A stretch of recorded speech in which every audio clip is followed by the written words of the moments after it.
ल।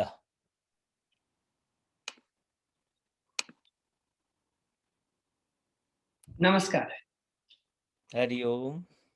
आजको हाम्रो साप्ताहिक साप्ताहिक हाम्रो ज्ञान गङ्गा यो हठयोग प्रतिविगालाई कन्टिन्युअस दिनको लागि गुरुवर चुडामणि पाठक आइपुग्नु भएको छ। यहाँलाई धेरै धेरै स्वागत छ। हामी धेरै अनुग्रहित छौँ हजुरले टोर्याएको बाटोबाट हिँड्दै आफ्नो अध्यात्म यात्राको खुड्किलाहरू पार गर्दै पार्दै अगाडि जानको लागि यहाँलाई धेरै धेरै स्वागत छ। आउनुहोस् सबै ध्यान मुद्रामा बसौँ, आनन्दसँग ढुक्कसँग बसौँ, ढाडको हड्डी सिधा बनाएर बसौँ र यो यात्रालाई अगाडि बढाउँ। आज गुरु आउनु भएको छ खेचरी मुद्राको महाज्ञानलाई लिएर हाम्रो सामु। गुरु चुडामणि यहाँलाई धेरै धेरै धन्यवाद छ आउनु भएकोमा र धेरै धेरै स्वागत छ। मञ्च हजुरको भयो। जय होस्। धन्यवाद लक्ष्मणजी। आदरणीय मित्रहरू, जो पनि यो योग साधनाको कक्षामा यो हठ योग प्रतिविकाका यी पंक्तिहरूलाई खेचरी मुद्रासँग सम्बन्धित केही विषयवस्तुहरूलाई आज खास गरी हठ योग प्रतिपिकामा उल्लेख गरिएको खेचरी मुद्राको सन्दर्भलाई सुन्न, जान्न, सिक्न, बुझ्न खोज्नु हुने सम्पूर्ण योगी साधक मित्रहरूलाई कार्यक्रममा फेरि पनि स्वागत छ। क्यालिफोर्नियामा सान फ्रान्सिस्को बे एरिया यस क्षेत्रमा योगा सिकाउँदा सिकाउँदा पुराना पाका हुनुभएका आदरणीय लक्ष्मण पन्थीजी, जो तपाईँ हामी नयाँ युगका नयाँ नेपालीहरूका लागि नयाँ गोरखनाथ हुनुहुन्छ। म उहाँलाई फेरि पनि श्रद्धापूर्वक नमन गर्दछु।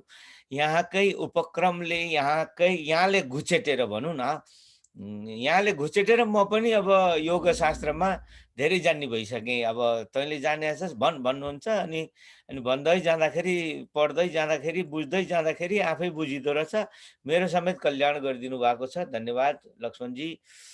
अब मित्रहरू आउनुहोस्, अरू दिनमा जस्तै आज पनि हामीले हठ योग प्रतिपिकाका केही कुराहरू सुन्ने सिक्ने प्रयास अन्तर्गत हामी यस ग्रन्थका 4वटा अध्यायहरूमध्ये 2टा अध्याय पुरा गरेर तेस्रो अध्याय मुद्रा एवं बन्ध नामको यो अध्यायमा हामी प्रवेश गरेका छौँ र यसमा 10वटा मुद्राको चर्चा गरिएको छ। तीमध्ये सबैभन्दा इम्पोर्टेन्ट मुद्राको रूपमा, सबैभन्दा महत्त्वपूर्ण मुद्राको रूपमा खेचरी मुद्राको सन्दर्भ यहाँ उपस्थित भएको छ।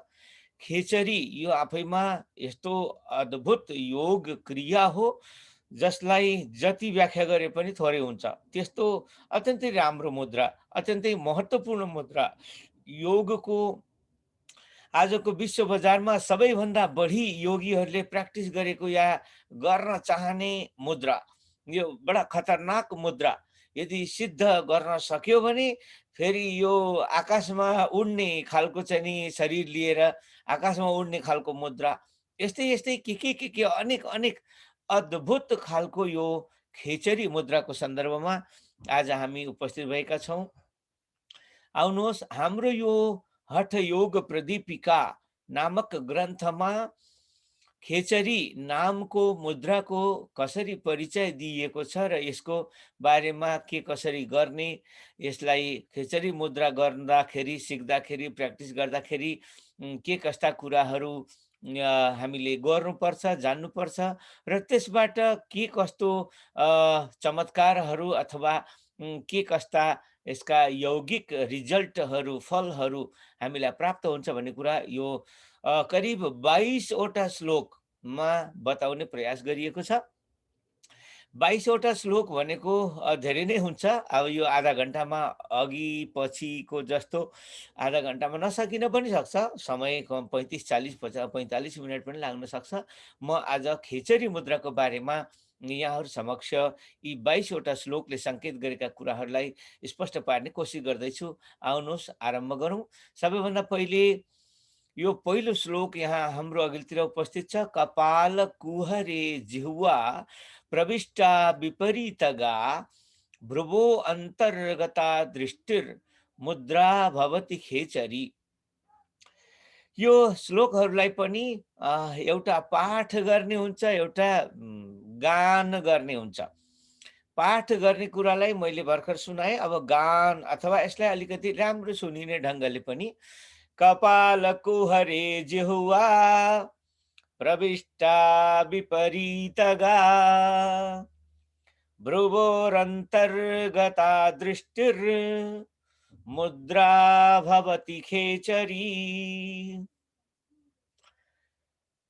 कपाल अर्थात् हामीले जहाँ जिब्रोको फेद भनौँ अथवा त्योभन्दा तल तल जाने जो एउटा पाइप छ, श्वास प्रश्वासको पाइप अथवा खाना खाने पाइप, पानी पिउने पाइप, जे पनि भनौँ, यसलाई यहाँ कपाल कुहर भन्न खोजिएको छ। कपाल कुहर यो पाइप भनेको आफैमा एउटा नाला हो, पाइप हो। कुहर भनेको एउटा त्यस्तै टाइपको नाला टाइपको एउटा नली हो।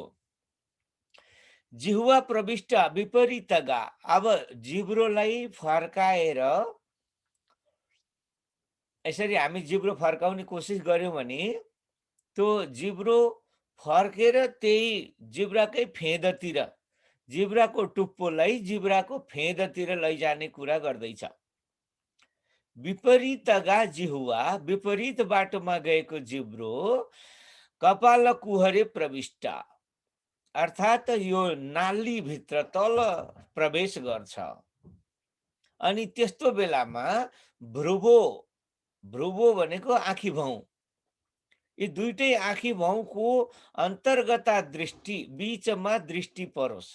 तपाईको दृष्टि, नजर जिब्रोलाई फर्काएर लगेर घाँटीभित्र छिराउने अनि दुईटै आँखाको दृष्टि दुवै भ्रु मध्यमा राख्ने, यो अवस्थालाई मुद्रा भवति खेचरी, यसलाई हामी खेचरी मुद्रा भन्दछौँ।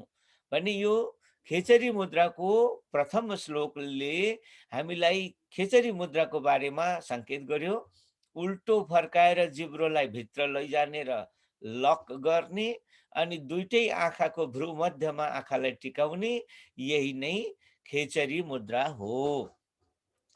आदरणीय मित्रहरू, अब यसलाई अरू पनि ढङ्गले बताइएको छ। अब 33औं श्लोकमा हेरौँ। 33औं श्लोकमा यही खेचरी मुद्राको अर्को रूप, अर्को पनि प्र्याक्टिसको एउटा आयामलाई देखाइँदैछ। छेदन चालन दोहैः कलाम क्रमेणाथ वर्धयेत तावत् सा यावत् भ्रूमध्यम स्पृशति तदा खेचरी सिद्धिः। छेदन चालन दोहैः कलां क्रमेणाथ वर्धयेत तावत् सा यावद् भ्रूमध्यम स्पृशति तदा खेचरी सिद्धिः। यस किसिमको दोस्रो श्लोकले हामीलाई के सङ्केत गर्दैछ भने जिब्रोलाई कहीँ अलिकति छेदन गरेर, प्वाल पारेर अथवा कहीँ कट गरेर, काटेर, चालन अनेक तरहले चलाएर, खेलाएर, दोहै अनेक उपायहरू अपनाएर कलाम क्रमेण अथवर्धयेत, जिब्रोको बाहिर भित्र गर्ने क्षमतालाई बढाउँदै लैजानु। यति बढाउनु सा, त्यो जिब्रो यावत भ्रू मध्यम स्पृशति, जब हाम्रो दुवै आँखाको बीच भागमा भ्रू मध्यमा त्यो जिब्रोले छुन सक्छ, तदा तब खेचरी सिद्धि, खेचरी नामको यो दिव्य योग मुद्रा सिद्ध हुन्छ भन्ने कुरा यो दोस्रो श्लोकले हामीलाई सङ्केत गरेको छ।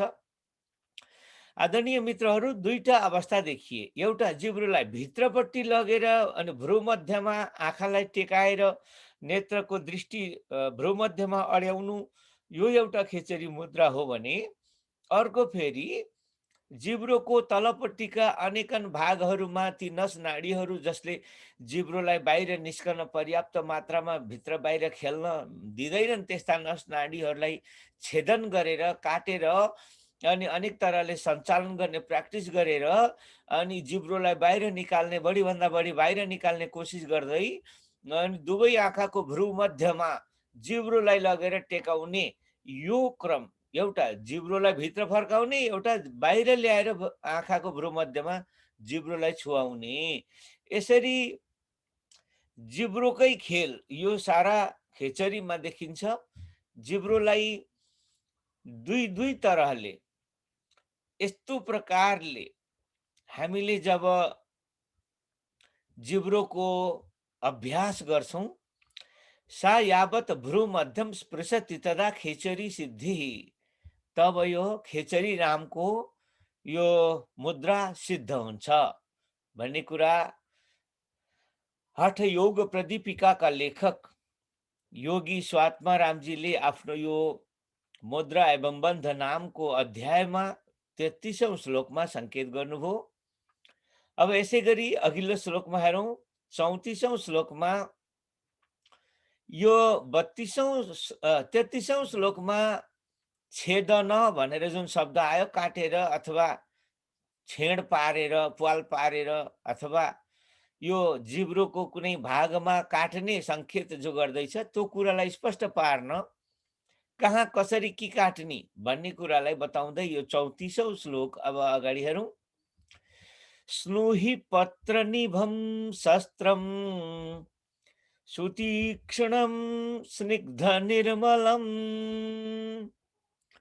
समादाय ततस तेन रोममात्रं समुच्छिनेत। स्नुहि भनेको ब्लेड, पत्र भनेको पत्ती, हामीले दारी काट्दा प्रयोग गर्ने खालको धारिलो कोही पत्ती। निभम भनेको सदृशम, त्यस्तै समान। स्नुहि पत्र समान। स्नुहि पत्र भनेर जुन धारिलो पत्ती विशेषलाई बुझिन्छ, त्यो पत्ती विशेष समान कुनै शस्त्र, कुनै काट्ने कुरा। सुतीक्ष्णम अत्यन्तै धारिलो। स्निग्ध निर्मलम चिल्लो र अनि स्टेरलाइज्ड गरिएको, अत्यन्तै निर्मल, अत्यन्त शुद्ध त्यस्तो हतियार हातमा लिनु र समादाय लिएर ततः तेन त्यसले त्यसपछि त्यसद्वारा रोम मात्रम समुच्छिनेत। रोम मात्र जिब्रोको तलपट्टि, माथि जिब्रो निकाल्दा हामीले देख्छौं जिब्रोको तलपट्टि एउटा तान्द्रो हुन्छ, नसाको तान्द्रो। त्यो नसाको तान्द्रोले त्यो जिब्रोलाई बाहिर पनि धेरै आउन दिन्न अनि भित्र पनि त्यसलाई फर्किन पर्दा, जिब्रो फर्काउन खोज्दा फर्किन दिन्न। यस्तो त्यो जिब्रोको तलतिर देखिने जो नसो हो, त्यसलाई काटेर जिब्रोलाई त्यो नसाले रोकिराखेको नसाबाट मुक्त गर्नुपर्छ। त्यो एकै दिन धेरै काट्नुभयो भने त्यसले समस्या, रोग या प्रब्लम क्रिएट गर्न सक्छ। तसर्थ एकै दिन धेरै काट्ने होइन, एक हप्तामा रौँ बराबर काट्ने, एक हप्तामा एक पटक रौँ बराबर काट्ने भन्ने कुरालाई यो 34औं नम्बरको श्लोकले संकेत गर्दैछ। 34औं नम्बरको श्लोकलाई फेरि पनि हेरौं। स्नुहि पत्र निभम शस्त्रम। स्नुहि पत्र भनेको ब्लेड पत्ती जस्तो अत्यन्तै धारिलो अनि चोखो, शुद्ध, निर्मल त्यस्तो जो शस्त्र हो, त्यो शस्त्रलाई हातमा लिनुस् र ततः तेन त्यो हतियारले रोम मात्रम यो जिब्राको तलतिरको जिब्रोलाई खेल्न नदिने, रोक्ने खालको यो जो नसो छ, त्यो नसलाई काटिदिनुहोस्। कति काट्ने भने रोम मात्रम, रौँको परिमाण बराबर अत्यन्तै थोरै काट्नुहोस् भनेर समुच्छिनेत अलिकति छिनाल्नुहोस् भन्ने कुरा यो 34औं श्लोकले खेचरी मुद्रा गर्नका लागि आवश्यक एउटा सामान्य प्रक्रियाको संकेत गरेको छ। आदरणीय मित्रहरू, हाम्रा योगी लक्ष्मणजी जस्ता जानकारहरूका साथमा बसेर मात्र यस्ता ठुला ठुला कामहरू गर्नुहोला, अन्यथा आफै घरमा मन परी गर्न थाल्यो भने गाह्रो हुन सक्छ, भोलि गएर अप्ठ्यारोमा पर्न सकिन्छ। तसर्थ यी शास्त्रको कुरा पनि सुन्ने, बुझ्ने अनि जानकारहरूका साथमा बसेर मात्र यसको प्र्याक्टिस गर्ने। अब योभन्दा अगाडि 35औं श्लोकलाई हेरौँ। ततः सैन्धवपथ्याभ्याम् चूर्णिताभ्यां प्रघर्षयेत् पुनः सप्तदिने प्राप्ते रोममात्रं समुच्छिनेत्। अब आज तपाईँले पहिलोपालि रौँको परिमाण मात्रामा अर्थात् निकै थोरै मात्रामा काट्नुभयो त्यो नसालाई, जिब्रो मुनिको नसालाई काटिदिनुभयो। अब त्यसमा अलिकति सिधे नुन र बेसार दलिदिनुहोस् त्यो घाउमा। सिधे नुन र बेसार दल्दा तपाईँको त्यो घाउलाई औषधिको काम गर्छ र चाँडै सन्चो हुन्छ। पुनः सप्तदिने प्राप्ति, 7 दिनपछि रोम मात्रम पुनः समुच्छिनेत। 7 दिनपछि फेरि तपाईँले त्यति रोम मात्र भनेको यो रौँको परिमाण जति फेरि पनि काट्नुहोस्।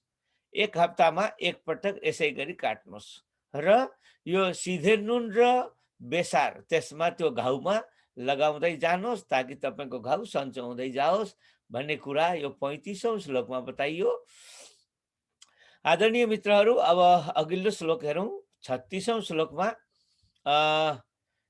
यसै कुरालाई, यही प्रक्रियालाई अगाडि बढाउँदै भन्नुहुन्छ योगी स्वात्मारामजी।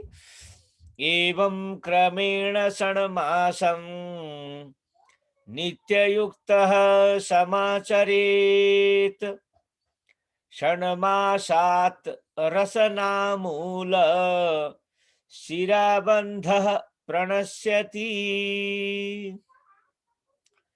एवं क्रमेण 1 हप्तामा रौँ जति मात्रै काट्ने अनि सिधे नुन र बेसार त्यो घाउमा दल्ने गर्दै गर्दै एवं क्रमेण, एवं क्रमले 6 मासम 6 महिनासम्म नित्यम युक्त समाचरित, हरेक हप्ता यही प्रक्रियालाई दोहोऱ्याउनुहोस्, गरिरहनुहोस्। 6 मासात रसनामूल शिराबन्ध प्रणश्यति। 6 महिना पुगेपछि रसनामूल, जिब्राको जो फेदमा बसेको शिराबन्ध हो, त्यो नसोले बाँधिएको जिब्रो, त्यो बन्धन, त्यो बन्धनमा बसेको जिब्रो बन्धनबाट मुक्त हुन्छ, अर्थात् बन्ध प्रणश्यति, बन्धन सकिन्छ, नष्ट हुन्छ, बन्धन मुक्त हुन्छ जिब्रो र तपाईँको जिब्रो भित्र भने भित्र, बाहिर भने बाहिर, यथावत रूपमा जहाँ जहाँ जति जति जान भन्यो तहाँ तहाँ तति तति जाने त्यस्तो सक्षम जिब्रो बन्दछ। आदरणीय मित्रहरू, यो खेचरी नामको यो मुद्रासँग सम्बन्धित श्लोकहरू, 4वटा श्लोकहरू हामीले पढ्यौँ, सुन्यौँ। मोटामोटी यसका तौर तरिकाहरू यिनै हुन् र अझ एउटा श्लोकले यसको अझै पनि यसको गर्ने, खेचरी मुद्रा गर्ने बाटोलाई बताइरहेको छ। कलाम पराङ्मुखीं कृत्वा त्रिपथे परियोजयेत्। अब यसलाई अझै सघन बनाउँदै, प्रक्रियालाई अझै गहन बनाउँदै भन्दै हुनुहुन्छ कलाम अर्थात् जिब्रोलाई। जिब्रोको नाम यहाँनिर कला पनि हो। पराङ्मुखीं कृत्वा, भित्रपट्टि फर्काएर, जिब्रोलाई जतिसक्दो भित्रपट्टि फर्काएर त्रिपथे परियोजयेत्। त्रिपथे अर्थात्, त्रिपथ शब्दको अर्थ यहाँ इडा पिङ्गला सुषुम्ना भन्ने बुझ्नुपर्छ। जहाँबाट श्वास प्रश्वासको नाली, यो जिब्रो र नाकको प्वाल, नाकको प्वालबाट जाने हावा जुन ठाउँमा गएर मुखबाट जाने प्वालमा जोडिन आउँछ, एक ठाउँमा हुन्छन् हो, यही सेन्टर पोइन्ट नै यहाँ त्रिपथ भनिएको हो। अर्थात् इडा पिङ्गला सुषुम्ना वायु चल्ने जो स्थान हो त्यो त्रिवेणी लाई यहाँ त्रिपथ भनिएको छ, त्यहाँ लगेर जिब्रोलाई जोड्नुहोस्। जिब्रोलाई पछाडि फर्काउँदै भित्रभित्र लैजाँदै तपाईँले इडा पिङ्गला सुषुम्ना वायु चल्ने नाकबाट, नाकतिरबाट आउने जो प्वाल हो अनि मुखबाट जाने जो प्वाल हो, यी दुइटै प्वाल जोडिने भेट हुने ठाउँ जहाँनिर छ त्यहाँनिर जिब्रोलाई लगेर अड्याउनुहोस्। सा भवेत खेचरी मुद्रा, त्यो खेचरी मुद्रा, यसैलाई हामी खेचरी मुद्रा भवेत, यो खेचरी मुद्रा हो भनेर भन्दछौँ। व्योम चक्रम तत् उच्यते, त्यसैलाई अर्को शब्दमा व्योम चक्र पनि भनिन्छ।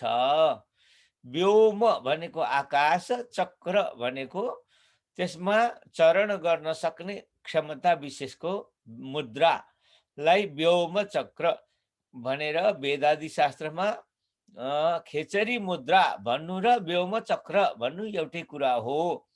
त्यस किसिमले त्यहाँनिर व्योम चक्र तयार हुन्छ, अर्थात् खेचरी मुद्रा पुरा हुन्छ भन्ने कुरा यो 27औं श्लोकमा बताइयो। अब यसै गरी 37 हो, अब 38औं श्लोकमा हेरौँ। रसनाम ऊर्ध्वगाम कृत्वा क्षणार्धमपि तिष्ठति, विषैर्विमुच्यते योगी व्याधि मृत्यु जरादिभिः। रसना अर्थात् जिब्रो, जिब्रोलाई धेरै शब्दले भन्ने चलन छ, तसर्थ कहीँ कला भनियो, कहीँ जिह्वा भनियो, कहीँ रसना भनियो, कहीँ अरू पनि नयाँ नयाँ शब्दहरू अगाडि आउनेवाला छन्। कहीँ गोमांसम भक्षयत भनेर गो पनि भनियो। यस्ता विभिन्न शब्दले जिब्रोलाई सङ्केत गरिएको छ। यहाँ रसना शब्द आयो, रसना माने जिब्रो। ऊर्ध्वगाम मास्तिर गइरहेको रसना, मास्तिर गइरहेको जिब्रो। कृत्वा यसरी जिब्रोलाई माथि माथि माथि माथि गराएर अर्थात् भ्रूमध्यमा पुर्याएर, भ्रूमध्य अर्थात् दुवै आँखी भौँको माझमा जिब्रोलाई पुर्याएर, क्षणार्धम, क्षण अर्धम, क्षण भनेको अत्यन्तै कम समय, 2.5 मिनटको समय मोटामोटी बुझ्नुहोस्। 2.5 मिनट अर्थात् एक क्षण, त्यसको पनि आधा, 1.25 मिनट।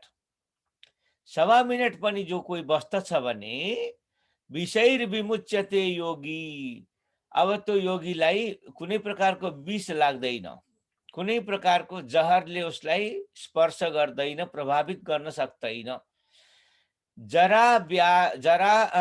व्याधि मृत्यु जरादिभि, व्याधिले छुँदैन, कुनै पनि बुढापा या वृद्धावस्था आउँदैन, मृत्यु आउँदैन, अनि जरा माने वृद्धा बुढापा आउँदैन, व्याधि माने रोग बिमारी आउँदैन। यस्ता व्याधि नामका, मृत्यु नामका, जरा नामका जे जति पनि विषहरू छन्, त्यस्ता विषहरूबाट त्यो योगी सदा सदाका लागि मुक्त हुन्छ। मैले खेचरी मुद्रा सिद्ध गरेका एकजना देवराहा बाबा नामका बाबाको बारेमा कहीँ पुस्तकमा पनि पढेका थिएँ, केही साधु महात्माहरूको सन्दर्भबाट, गुरुहरूको श्रीमुखबाट पनि मैले सुनेको थिएँ।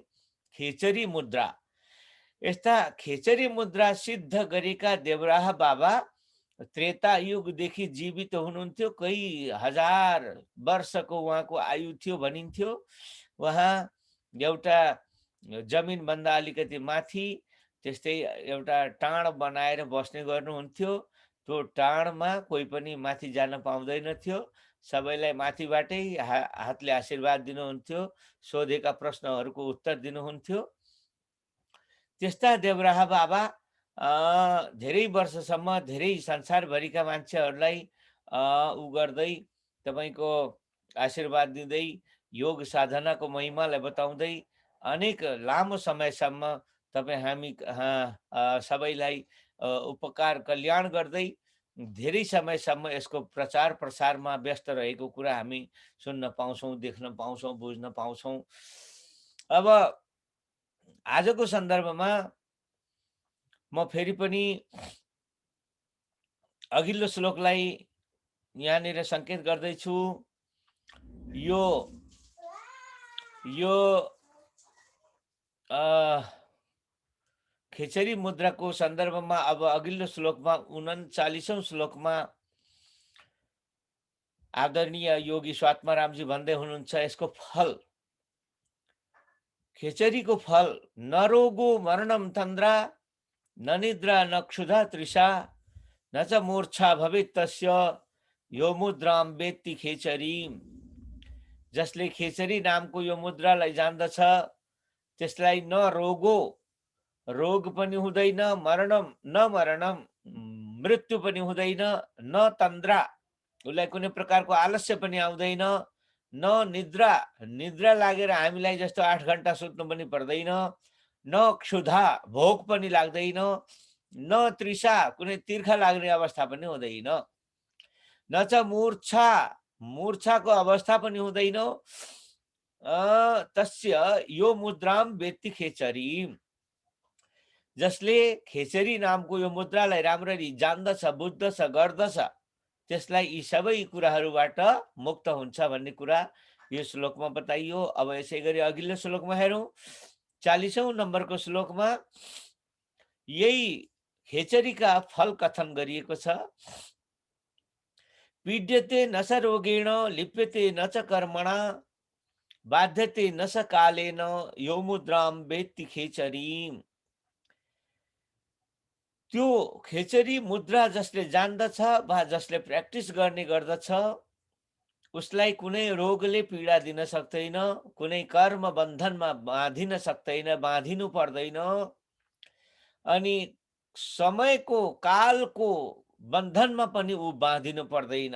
10 वर्षको मान्छे सधैँ 10 वर्षको भइरहन मिल्ने, त्यो फेरि चाहिँ समयले बाँधिएर तपाईँ हामी जस्तो 50 वर्षको हुन नपर्ने यो अवस्था, यो मुद्रा व्यक्ति खेचरी, जसले खेचरी मुद्रालाई सिद्ध गर्न सक्छ त्यसलाई यो अवस्था प्राप्त हुन्छ भन्ने कुरा 40औं श्लोकमा बताइयो। आदरणीय मित्रहरू, यसै गरी खेचरी मुद्राका अरू पनि अद्भुत, विलक्षण, चमत्कारपूर्ण फल कथन आगामी अघिल्लो श्लोकमा पनि हेरौँ। चित्तम चरति खे यस्मात्, चित्तम चरति खे यस्मात्, जिह्वा चरति खे गता, तेनैषा खेचरी नाम मुद्रा सिद्धैर्निरूपिता। चित्तम चरति खे, यो मुद्राको नाम खेचरी कसरी भयो त्यो नामको व्युत्पत्ति देखाउँदै हुनुहुन्छ आदरणीय योगी स्वात्मारामजी। खे भनेको ख शब्दको अर्थ हुन्छ ब्रह्म। ब्रह्म भनेको जो सर्वत्र व्यापक रूपमा आकाश जस्तो भएर चेतना बास गरेको छ, त्यो आकाश जस्तो व्यापक बनेको चेतनालाई हामी ब्रह्म भन्दछौँ। सतचित आनन्द रूप जो ब्रह्म हो त्यसैलाई हामी अर्को शब्दमा ख पनि भन्ने गर्छौँ। ख को सप्तमी विभक्तिमा ब्रह्ममा भन्नुपर्दा खे यस्तो शब्द बन्छ संस्कृतमा। खे चित्तम चरति, अर्थात् ब्रह्ममा हाम्रो चित्त चरण गर्न, विचरण गर्न थाल्दछ, त्यही भएर यसको नाम खेचरी बनेको हो। हाम्रो चित्त ब्रह्ममा विचरण गर्ने भएकाले यसको नाम खेचरी भनिएको हो, एउटा अर्थ। अर्को अर्थ, जिह्वा खे गता चरति, जिह्वा भनेको हाम्रो जिब्रो, अनि खे भनेको आकाशमा, आकाशमा भनेको यो भित्रपट्टि गएर जहाँपट्टि हामीले अघिल्ला श्लोकहरूमा सङ्केत गर्यौं, नाकबाट वायु जाने प्वाल, मुखबाट दाल भात जाने प्वाल, यी दुईटै प्वाल जहाँ एक ठाउँमा भेट हुन्छन् त्यहाँ जिब्रोलाई लगेर राख्ने कुरा जो अगाडि गरियो, त्यो खण्डलाई यहाँ आकाश भनियो, खुल्ला ठाउँ भनियो, त्यसलाई आकाशलाई पनि ख भनिन्छ। र ख मा भन्नुपर्दा आकाशमा भन्नुपर्दा संस्कृतमा खे शब्द बन्दछ। खे भनेको आकाशमा जिह्वा चरती, अर्थात् हाम्रो जिब्रो गएर त्यो आकाश खण्डमा चरण गर्दछ, विचरण गर्दछ भने तेन एषा खेचरी नाम मुद्रा। त्यही भएर यो मुद्राको नाम खेचरी भएको हो भन्ने कुरा सिद्धै निरूपिता। सिद्ध खेचरी आदि मुद्रामा सिद्ध भएका जो विद्वानहरू हुन्, वशिष्ठ आदि ऋषि महर्षिहरू हुन्, देवराहा बाबा जस्ता जो सिद्धहरू हुन्, तिनीहरूले यस प्रकारले यस्तो खेचरीको नामको अर्थ निरूपिता अर्थात् बताएका छन्, बुझाएका छन्। चित्तम चरति खे यस्मात् जिह्वा चरति खे गता तेनैषा खेचरी नाम मुद्रा सिद्धैर्निरूपिता। कति राम्रो। अब अघिल्लो 42औं श्लोकमा हेरौं। यो करिब 20-22 वटा श्लोकले यसमा हामीलाई संकेत गर्न खोजिएको छ।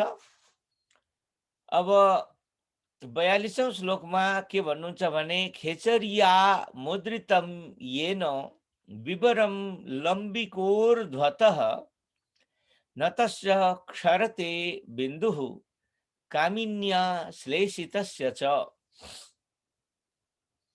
खेचरी नामक मुद्रा जसले लगाउन जान्यो विवरम लम्बिका ऊर्ध्वतः, त्यो लामो जिब्रोले आफ्नै घाँटीको प्वाललाई जसले लक गर्न सक्यो, खेचरीलाई ठिक ठिक साधन सक्यो जसले, त्यसको बिन्दुः न क्षरते, तस्य बिन्दुः न क्षरते, उसको वीर्यपात हुँदैन। यहाँ बिन्दु शब्दको अर्थ पुरुषमा हुने वीर्यलाई संकेत गरेको छ। त्यो योगीको बिन्दुपात हुँदैन, वीर्यपात हुँदैन।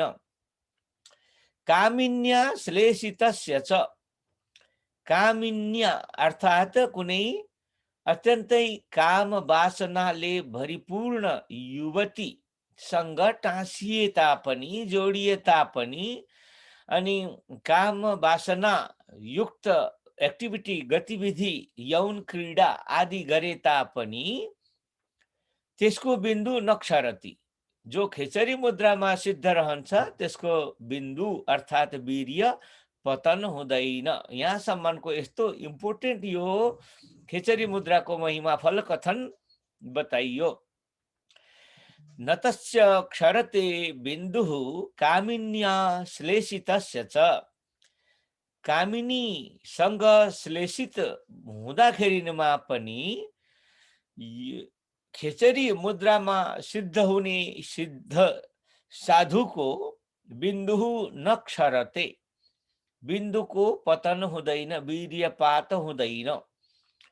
आदरणीय मित्रहरू, यसै गरी अरू पनि अघिल्ला श्लोकहरूमा यसका धेरै फाइदाहरू बताइएको छ, हेर्दै जाउँ। चलितोऽपि यदा बिन्दुः सम्प्राप्तो योनिमण्डलम् व्रजति ऊर्ध्वं हृतः शक्त्या निबद्धो योनिमुद्रया। चलितोपि यदा बिन्दुः सम्प्राप्तो योनिमण्डलम् व्रजति ऊर्ध्वं हृतः शक्त्या निबद्धो योनिमुद्रया। कस्तो अनौठो, आजको साइन्सले यो कुरा बुझ्नै सक्दैन। त्यस्तो अनौठो कुरा यो श्लोकले संकेत गर्दैछ। मानव शरीरमा सबैभन्दा ठूलो शक्ति भनेको हामी भित्र मान्छेलाई बनाउने जो बीज हो, बिउ, त्यो बिउ बीज नै, जसलाई यो शास्त्रमा यहाँनिर बिन्दु बिन्दु शब्दले संकेत गरिएको छ। बिन्दु मान्छेको बिउ, त्यो बिउ जब यौन क्रीडा गरिसके पश्चात अन्त्यमा झर्ने गर्दछ, त्यो झरेको योनि भागमा झरेको वीर्यलाई पनि यो खेचरी मुद्रा गर्न जानेको योगीले गर्दा सरी ब्रजति ऊर्ध्वम हृतः शक्त्या, योनिमा खसिसकेको वीर्यलाई पनि तानेर फेरि भित्र ल्याएर आफ्नै शरीरमा फेरि यथावत रूपमा सेटअप गर्न सक्दछ। निबद्धो योनि मुद्रया, योनि भित्र पतित भइसकेको वीर्यलाई पनि तानेर भित्र ल्याएर माथि तानेर आफ्नो शरीरमा फेरि त्यो बल जस्ताको तस्तै सेट गर्न सक्ने त्यो खेचरी मुद्रा सिद्ध गर्ने महात्माहरूले, योगीहरूले, सिद्धहरूले यो गर्न सक्दछन् भन्ने बडा अनौठो यो श्लोकको यो मुद्राको फल कथन यो 43औं श्लोकमा बताइयो। अब यसै गरी अघिल्लो श्लोकमा हेरौँ। 44औं श्लोकमा योगी स्वात्मारामजी भन्दै हुनुहुन्छ, ऊर्ध्वजिह्वः स्थिरो भूत्वा सोमपानं करोति यः, मासार्धेन न संदेहो मृत्युम जयति योगवित्। ऊर्ध्व जिह्वा, जिब्रोलाई मास्तिर झिकेको जो कोही पनि यस प्रकारको खेचरी मुद्राको सिद्ध हुन्छ, उसले स्थिरो भूत्वा, स्थिर भएर जिब्रोलाई पुरा बाहिर निकाल्नुहोस्, माथितिर लैजानुहोस्, एकदम चाहिँ कटौरी जस्तो बनाउनुहोस्, यस्तो टाइपको जिब्रो, अनि यहाँ झरेको सोमपान, चन्द्रमा बाहिर टह टह चन्द्रमा लागेको बेलामा यो मुद्रा गर्नु बढी उपयोगी मानिन्छ। यसरी चन्द्रमाको किरणमा बसेर अनि यसरी जिब्रोलाई बाहिर निकालेर अनि जसले चन्द्रमाबाट आउने प्राप्त हुने सोमरसको पान गर्न जान्दछ, यस्ता सोमपानम करोति यः, त्यस्ता खेचरी मुद्राद्वारा सोमपान गर्न समर्थ योगीहरूका हकमा मासार्धेन न सन्देहो मृत्युम जयति, अर्ध मासमा भनेको आधा महिनाभित्रै मृत्युलाई जित्न सक्ने सोमपान अर्थात् अमृत पान गर्दछ र मृत्युलाई सहजै जित्न सक्दछ योगीले। यसमा न सन्देह, कुनै सन्देह छैन, कुनै शङ्का छैन। हेर्नुहोस् त आदरणीय मित्रहरू, तपाईँ हामी नेपाली गुरु गोरखनाथका देशका, तपाईँ हामी गुरु गोरखनाथका सन्तति, गुरु गोरखनाथका परम्पराका हामी विद्यार्थी, हामीले हाम्रा गुरु गोरखनाथ जस्ता महायोगीहरूबाट यस प्रकारको योग विद्या सिकेर जानेर बुझेर हामीले हाम्रो जीवनमा योग विद्यालाई अझ बढी प्र्याक्टिस गरेर यसको फल प्राप्त गरेर हामी अझ र अमर बन्न सक्दछौँ। दुनियाँमा कहीँ कतै कुनै प्रकारको मेडिकल साइन्स या कुनै कुनै पनि प्रकारको साइन्सले त्यो अवस्थालाई दिन दिलाउन बताउन सक्दैन, जुन अवस्थालाई हाम्रा पूर्वज ऋषि महर्षिहरूले बताउन सक्दछन्, दिन सक्दछन्, अनि अझ र अमर बन्ने यस्तो दिव्य योग विद्या बताउन सक्दछन्। त्यस्ता अझ र अमर योगी महर्षिहरूका सन्तति हौँ तपाईँ हामी। तसर्थ तपाईँ हामीले पनि यी सबै कुरालाई जानेर बुझेर प्र्याक्टिस गरेर मृत्युम जयति योगवित्, मृत्युलाई जित्न सक्ने योगवित् बनौँ, यही शुभकामनाका साथै अब आउनुहोस् अघिल्लो श्लोकलाई हेरौँ। अब 45औं श्लोकमा हाम्रा आदरणीय योगी स्वात्मारामजी के भन्दै हुनुहुन्छ तत्सम्बन्धमा हेरौँ। नित्यं सोमकलापूर्णं शरीरं यस्य योगिनः, तक्षकेणापि दष्टस्य विषं तस्य न सर्पति। यसरी चन्द्रकलापान गर्न जसले जान्दछ, यहाँनिर चन्द्रकलापानको पनि अलिकति अर्थ स्पष्ट बुझ्नु जरुरी छ। नित्यम सोमकला, सोम अर्थात् चन्द्रमा,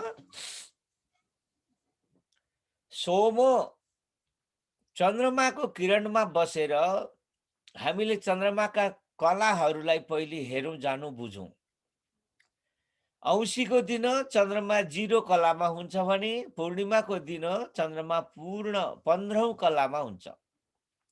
यसरी 0 कलादेखि 15औं कलासम्मका सम्पूर्णलाई मिलाएर हेर्दा 16 कला हुन्छन्। चन्द्रमाका 16 कला हामीले जान्नुपर्छ, बुझ्नुपर्छ।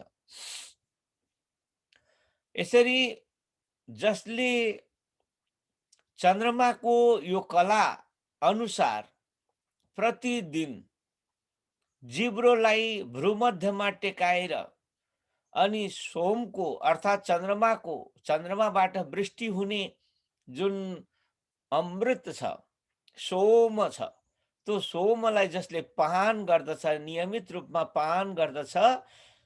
अब यहाँनिर एउटा कुरा के पनि बुझ्नुपर्छ भने मित्र, सूर्यबाट आत्मबल प्राप्त हुन्छ। सबैमा भिटामिन डी लगायतका अनेक ताप अथवा अनेक तरहका अरू पनि जीवनी शक्ति प्राप्त हुन्छ भने चन्द्रमाबाट अमृत, औषधि, वनस्पति आदि प्राप्त हुन्छ भनिन्छ। वनस्पतिहरूमा जो औषधीय गुणको आधान हुन्छ त्यो नितान्त चन्द्रमाको किरणबाट प्राप्त हुने चिज नै हामीले औषधिको रूपमा तयार हुने र हामीले त्यसलाई प्राप्त गर्ने कुरा जान्नुपर्छ, बुझ्नुपर्छ।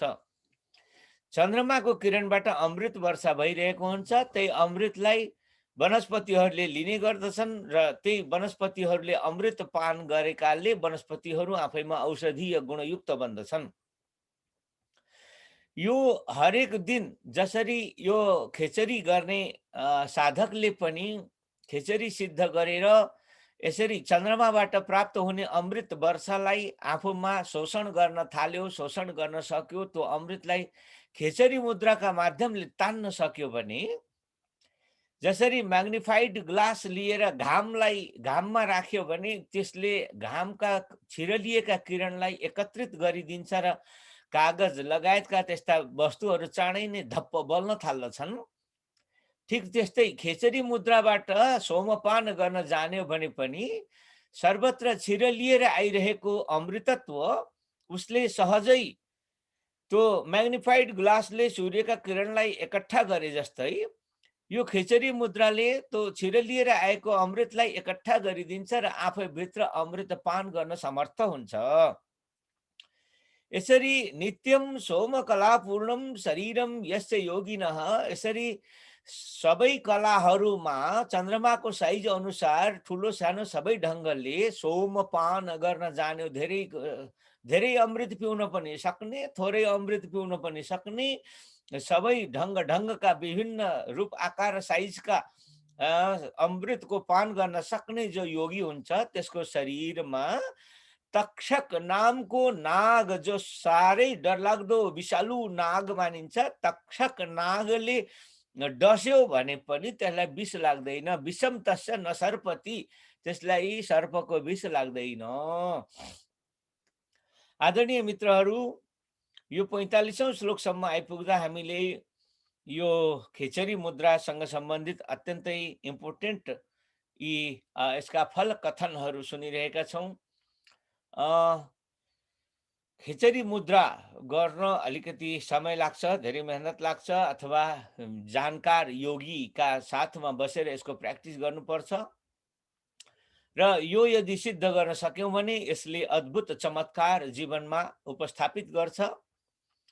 अब यिनै फल कथनकै क्रममा अघिल्लो श्लोक पनि यहाँ उपस्थित छ। इन्धनानि यथा वह्नि तैलवर्ती च दीपकः तथा सोमकला पूर्णम देही देहम न मुञ्चति। जसरी सुकेको काठ भित्र आगो बसेको हुन्छ, तब न बाहिरको आगो लगाइदिने बित्तिकै त्यहाँको आगोले आगो पकड्छ अनि काठ बल्न थाल्छ। त्यसै गरी बत्ती बनाउँदाखेरि तेल र बत्ती जो बनाइएको हुन्छ त्यो तेल र बत्ती तयार गरेको तर बत्ती नबालेको, तेल र बत्ती बाल्नलाई तयार गरेको छ तर बालेको छैन। त्यस्तो जो तेल र बत्ती हो, त्यो तेल र बत्ती पनि आगो नबाल्दै त्यहाँ हेऱ्यो भने भित्रपट्टि लुकेर बसेको छ आगो। त्यो भित्रपट्टि आगो छ र त बाहिरको आगो जोडिदिने बित्तिकै त्यहाँ आगो बलिरहन्छ। किनकि बाहिरको सानो आगोले धेरै बेर त बलिरहन मिल्दैन नि। यदि त्यहीँ भित्र आगो हुँदैन थियो भने त्यो तेल बत्ती धेरै बेर बल्दैन थियो। त्यो कसरी बलिएको छ भन्दा अलरेडी त्यसमा आगो थियो। त्यसलाई बाहिरको उसले आगोले जोड दिन मात्रै जरुरी थियो। जोड दिएपछि त्यहाँको आगो प्रकट भयो। ठिक त्यसै गरी यो खिचरी मुद्रा गर्न जान्ने जो पनि योगी हो, साधक हो, उसको शरीरभित्र सोमकला पूर्णम, जब यस प्रकारको सोमकलालाई पान गर्न सक्ने समर्थ बन्दछ, अर्थात् सोमकलालाई यो चन्द्रमाबाट प्राप्त हुने अनेक तरहका अमृतलाई जसले मजाले पान गर्न समर्थ बन्यो, त्यो देही देहम नमुञ्चति, त्यसको आत्माले त्यसको शरीरलाई कहिल्यै छोड्दैन। जसरी त्यो तेलमा रहेको आगोले तेललाई छोड्दैन, जसरी सुकेको काठमा रहेको आगोले काठलाई छोड्दैन, त्यसै गरी सोमकला पूर्ण जो खिचरी मुद्राको साधक हो, सिद्ध हो, त्यसले आफ्नो शरीरलाई कहिल्यै नमुञ्चति, छोड्दैन, अर्थात् त्यो मर्दैन। आदरणीय मित्रहरू, यसै गरी अघिल्लो श्लोकमा हेरौँ। 47औं श्लोकमा अनौठो शब्द प्रयोग भएको छ। गोमांसं भक्षयेत नित्यं पिबेत अमर वारुणीं कुलीनं तम अहं मन्ये चेतरे कुलघातकाः। सधैँ गाईको मासु खानु, सधैँ रक्सी पिउनु, त्यस्तालाई म कुलीन मान्छे मान्दछु। अरू सबै त कुलघाती मात्रै हुन्। यो श्लोकको सामान्य अर्थ यस्तो हुन्छ। झट्ट सुन्दा अब के भनेको होला यस्तो अनौठो नचाहिने कुरा भने जस्तो लाग्छ। तर हामीले एउटा शब्दको एउटै मात्रै अर्थ बुझेका हुन्छौँ र त्यो थोरै अर्थ बुझ्नेहरूले थोरै अर्थ लगाउँदा यस्तै अलिक नमिल्दो अर्थ निस्केर आउँछ, जो आफैमा ठिक होइन। अहिले भर्खरै मैले जुन किसिमको अर्थ लगाएँ त्यो अर्थ ठिक अर्थ होइन। गोमांसम भक्षयेत नित्यम पिबेत अमर वारुणीम, गाईको मासु र रक्सी पिउनु सधैँ भनेको होइन। झट्ट हेर्दा शब्दको अर्थ त्यस्तै देखिन्छ, तर त्यो अर्थ होइन। यहाँ गो शब्दको अर्थ जिब्रो हो र मांसम भनेको त्यही जिब्रोलाई मासु खाए जस्तो गरेर भित्र आफ्नै जिब्रोको भित्रपट्टि जिब्राको फेदतिर लैजानु भन्ने कुरालाई बताउनका लागि नै यहाँ भक्षयत भनेको हो। अर्थात् खेचरी मुद्राको प्र्याक्टिस गर्नेहरूले आफ्नै जिब्रोलाई खाना खाए जस्तो भित्र लैजान्छन्। यसैलाई यहाँ गोमांसम भक्षयत भनिएको हो। त्यसै गरी नित्यम सधैँभरि पिबेत अमर वारुणीम, अमर वारुणी भनेको आकाशबाट चन्द्रमाबाट प्राप्त हुने जो सोम रस हो, त्यसलाई हमेशा पिबेत पिरहनु। कुलीनम तम अहम भन्ने त्यस्ता महान सिद्ध जो महात्माहरू, योगीहरू हुन्, महायोगीहरू हुन्, तिनीहरूलाई म बल्ल म कुलीन भन्दछु, राम्रा कुलमा प्रसूत भन्दछु।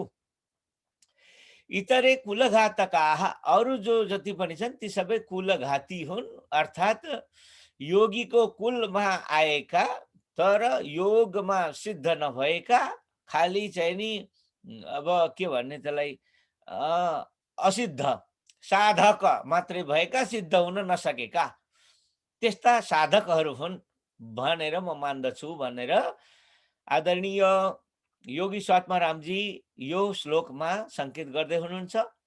र यो श्लोकमा जुन गोमांसम भक्षयेत इत्यादि अप्ठ्यारा शब्द आइपुगे त्यसको अर्थ उहाँ आफैले पनि अर्थ खोलिदिनु भएको छ।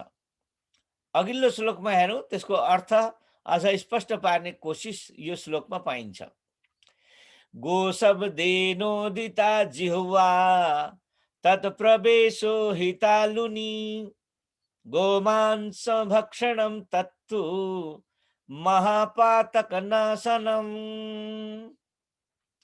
गो शब्देन जिह्वा उदिता। गो भन्ने यो शब्दले जिब्रो भन्न खोजेको हो। तत् प्रवेशो हि तालुनी, त्यही जिब्रोलाई भित्रपट्टि तालुतिर जो चाहिँ भित्र छिराइँदैछ, खाना खाए जस्तो भित्र जिब्रै खाए जस्तो हो, यही प्रक्रियालाई यहाँ गोमांस भक्षणम भनेको हो। तत्तु त्यसलाई गोमांस भक्षण भनिन्छ, जुन महापातक नाशन हुन्छ, अर्थात् बडी बडी पातकबाट पनि हामीलाई यसले बचाउँछ। अर्थात् पतन शब्दको अर्थ यहाँ वीर्यपात, शक्तिपात आदि इत्यादिलाई भन्न खोजिएको हो। ती सबै पातहरू, पतनहरूबाट हामीलाई बचाउँछ। आदरणीय मित्रहरू, अब अघिल्लो श्लोकमा हेरौँ। गोमांस भक्षणको यो सन्दर्भलाई हाम्रा प्रिय आदरणीय हठयोग प्रदीपिकाका योगी स्वात्मारामजीले अत्यन्त राम्रो यसलाई अर्थ्याउनु भएको छ। अब रक्सी पिउने भने के हो त, त्यसलाई अर्थ्याउँदै भन्नुहुन्छ, जिह्वा प्रवेश सम्भूत बह्निना उत्पादितः खलु चन्द्रात् स्रवति यः सारः सा स्यात् अमर बारुणी। जिह्वालाई जब हामीले भित्र लगेर बन्द गरिदिन्छौँ, त्यो श्वास प्रश्वासको बाटो नै एक तरहले बन्द जस्तो हुन्छ, तब त्यसबाट उत्पन्न एक तरहको गर्मी, अग्नि, बह्नीबाट एक प्रकारको गर्मी उत्पादित हुन्छ। अत्यन्तै शरीरमा एक प्रकारको ताप, हिट तयार हुन्छ। त्यसबाट चन्द्रात् स्रवति यः सारः, चन्द्र नाडीबाट अथवा आकाशको चन्द्रमाबाट अथवा यी विभिन्न यौगिक क्रियाबाट अथवा जिब्रोको फेदबाट, यी विभिन्न ठाउँहरूबाट स्रवति, स्रवति भनेको चुहिन्छ, चुहिन्छ, पानी चुहियो भने जस्तै चुहिन्छ। यह सारह, जुन रस चुहिन्छ, त्यही रस नै अमर बारुणी हो, त्यही अमृत हो, त्यही नै अमृत हो। यहाँ अमर बारुणी पिउनु, रक्सी पिउनु भनेको होइन। अमर बारुणी अर्थ, बारुणी शब्दको अर्थ रक्सी भन्ने पनि हुन्छ कहीँ कहीँ, तर यहाँ लिकर पिउनु भनेको होइन, बल्कि अमृत पिउनु भनिएको हो। त्यसले गर्दा गाईको मासु खानु, रक्सी खानु भनेको नबुझेर जिब्रोलाई त्यसरी भित्रपट्टि लैजानु र अनि अमृत पान गर्नु भन्न खोजिएको हो भन्ने कुरा हामीले यो श्लोकहरूबाट बुझ्यौं। अब यो भन्दा अगाडि हेरौं। चुम्बन्ति यदि लम्बिकाग्रमनिशं जिह्वा रसस्यन्दिनी शक्षारा कटुकाम्ल दुग्ध सदृशी मध्वाज्य तुल्या तथा व्याधीनां हरणं जरान्तकरणं शस्त्रागमोदीरणम् तस्य स्यात् अमरत्वम् अष्टगुणितं सिद्धाङ्गनाकर्षणम्। कति राम्रो शार्दूल विक्रीडित छन्दमा यो श्लोक आइपुगेको छ। यतिन्जेलका अगाडिका श्लोकहरू अनुष्टुप छन्दमा थिए भने यो शार्दूल विक्रीडित छन्दमा ठुलो कुरा, ठुलो छन्द, ठुला धेरै कुराहरू यसमा समेटिएको छ।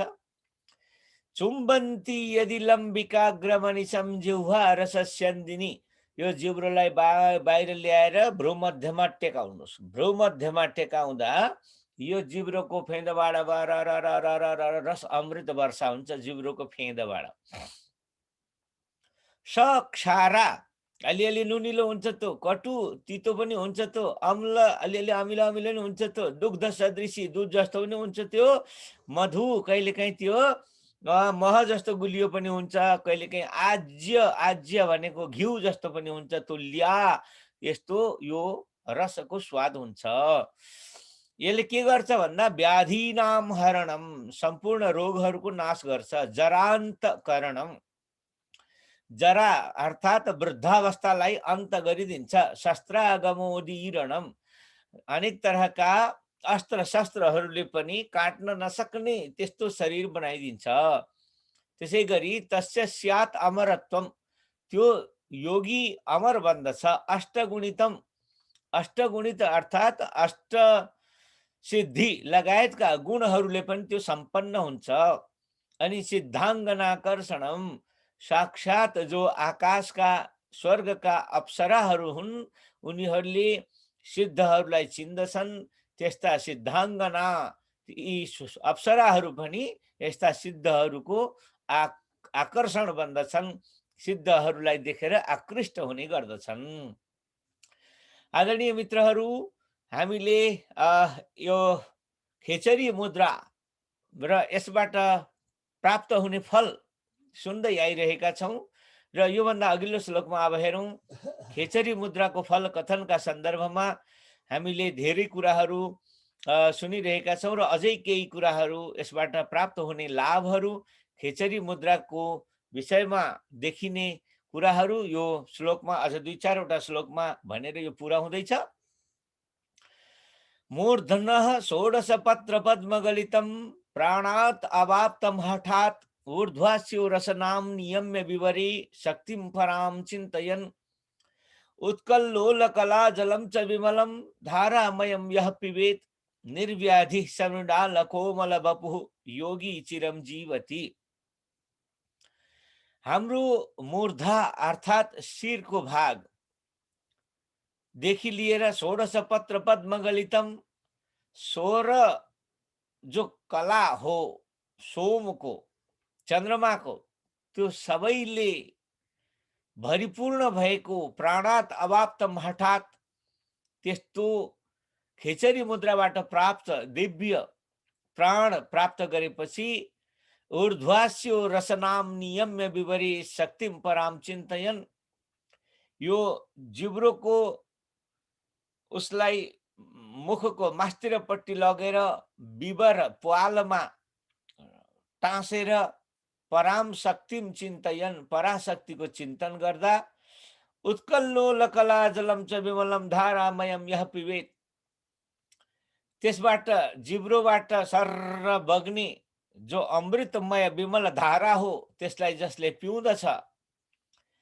निर्व्याधि समृडाल कोमल बपुः, त्यो सबै प्रकारको व्याधि रोगबाट मुक्त भएर मृडाल कोमल बपुः 16 वर्षको जवान जस्तो योगी चिरम जीवती, त्यो त्यस्तो रूप आकार जवानी लिएर चिरम भनेको निकै लामो समयसम्म जीवती, त्यो योगी जीवित रहिरहन सक्दछ।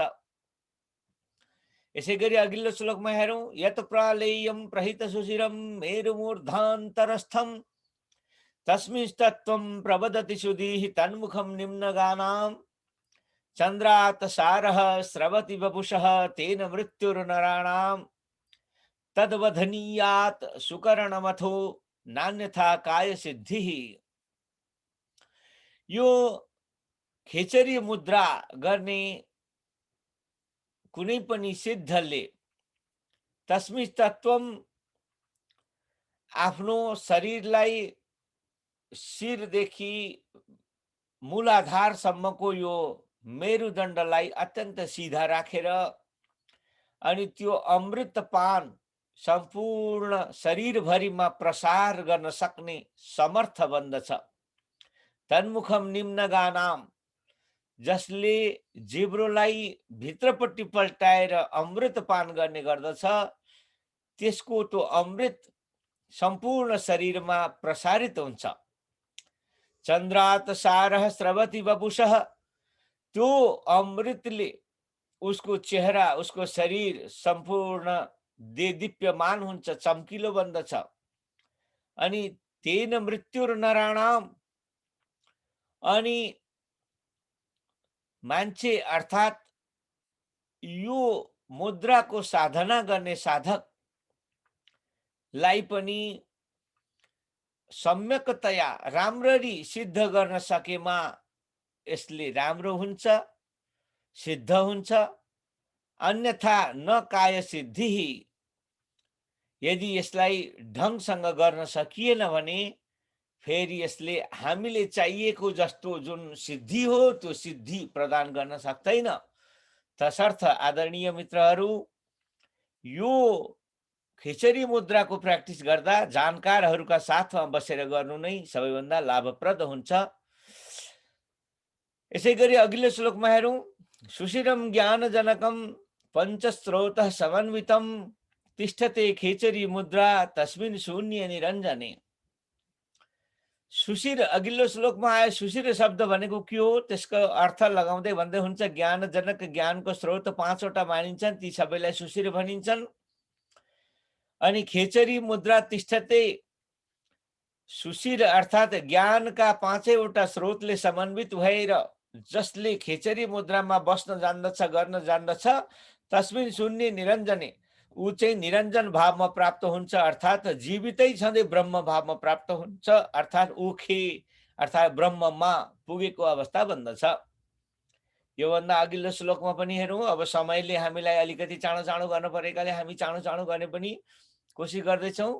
अब अघिल्लो श्लोक 54औं श्लोकमा यसको यो प्रकरणको अन्तिम श्लोकको रूपमा रहेको छ। एकम सृष्टिमयम बीजम एका मुद्रा च खेचरी एको देवो निरालम्ब एका अवस्था मनोन्मनी। एकम सृष्टिमयम बीजम,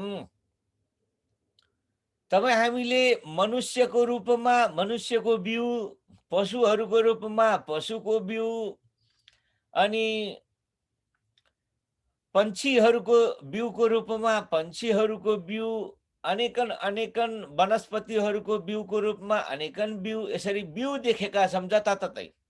खेतीपातीको धानको बिउ, गहुँको बिउ, मकैको बिउ, अनि चाहिँ कुखुराको बिउ अथवा सुँगुरको बिउ अथवा गाई गोरुको बिउ, मान्छेको बिउ, यस्तै बिउ। यो बिउले नै संसारभरिको सृष्टि गर्ने हो नि त।